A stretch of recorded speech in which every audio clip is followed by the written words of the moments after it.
भारत देशाच्या निरपराध अशा नागरिकावर ज्या अतिरेक्याने हल्ला केला त्या अतिरेक्यांना पाकिस्तानमध्ये घुसून भारतीय सैनिकांनी मारलं, त्यांचे अतिरेकी तळ उद्ध्वस्त केले आणि जेव्हा वेळ पडली तेव्हा पाकिस्तानलाही धडा शिकवला। अशा पद्धतीचं अतुलनीय असं शौर्य भारतीय सेनेनं केलं। त्या भारतीय सेनेच्या पाठीशी अख्खा देश उभा आहे हे दाखवण्यासाठी आदरणीय मोदीजींच्या नेतृत्वाखाली अख्ख्या जगानं बघितलं की भारत देशाला वर कुणी वाकड्या नजरेनं बघितलं तर भारत आता पूर्वीचा भारत राहिला नाही, आता मजबूत भारत आहे आणि तो अशा कुठल्याही शक्तीला धडा शिकवू शकतो अशा पद्धतीची मेसेज आता जगाला गेलेला आहे। आणि या निमित्तानं हा देश एकत्र आहे, आम्ही सगळे एक आहोत, आम्ही भारतीय सैन्याच्या पाठीशी ठामपणे उभा आहोत आणि भारतीय सैन्याचं मनोबल वाढवण्याचं काम या रॅलीच्या माध्यमातून आम्ही सगळेजण करतो। सर, विरोधकांनी सांगितलं की लोकांनी उदंड प्रतिसाद दिलाय, काय आव्हान केलं होतं लोकांना? भारताच्या तिन्ही सैन्य दलाने जो कारवाईचं उत्तर पाकिस्तानला दिलं होतं, अतिरेक्यांचे सर्व हल्ले उद्ध्वस्त केले होते, त्यामुळे संपूर्ण देशातील नागरिकांमध्ये अतिशय आनंदाचं वातावरण होतं।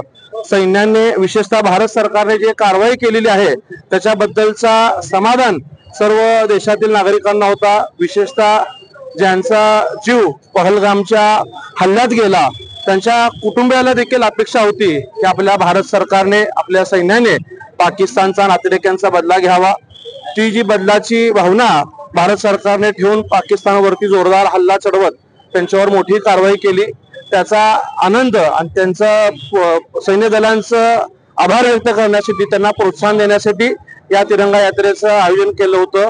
राजकारण विरहित राष्ट्रप्रेमा असलेले नागरिक, देशप्रेमी असलेल्या सर्व नागरिकांना यात सहभागी होण्याची विनंती केली होती। विशेषतः जे शैक्षणिक संस्था असतील, महाविद्यालय असतील, दवाखाने असतील, अशाही सर्व सामाजिक, राजकीय, शैक्षणिक, वैद्यकीय क्षेत्रात काम करणाऱ्या लोकांनाही विनंती केलं होतं की आपण सर्वांनी या तिरंगा रॅलीमध्ये सहभागी व्हावं। आज सकाळी 10:30 वाजता या रॅलीला सुरुवात झाली। उत्स्फूर्तपणे लोक या ठिकाणी पदयात्रेत सहभागी झाले। ठिकठिकाणी लोकांनी तिरंगा झेंडे घेऊन या रॅलीला समर्थन देत देशाच्या सर्व सैन्य दलातील सैनिकांना आश्वासित केलं, ग्वाही दिली की आम्ही सगळे देशप्रेमी नागरिक तुमच्या सोबत आहोत।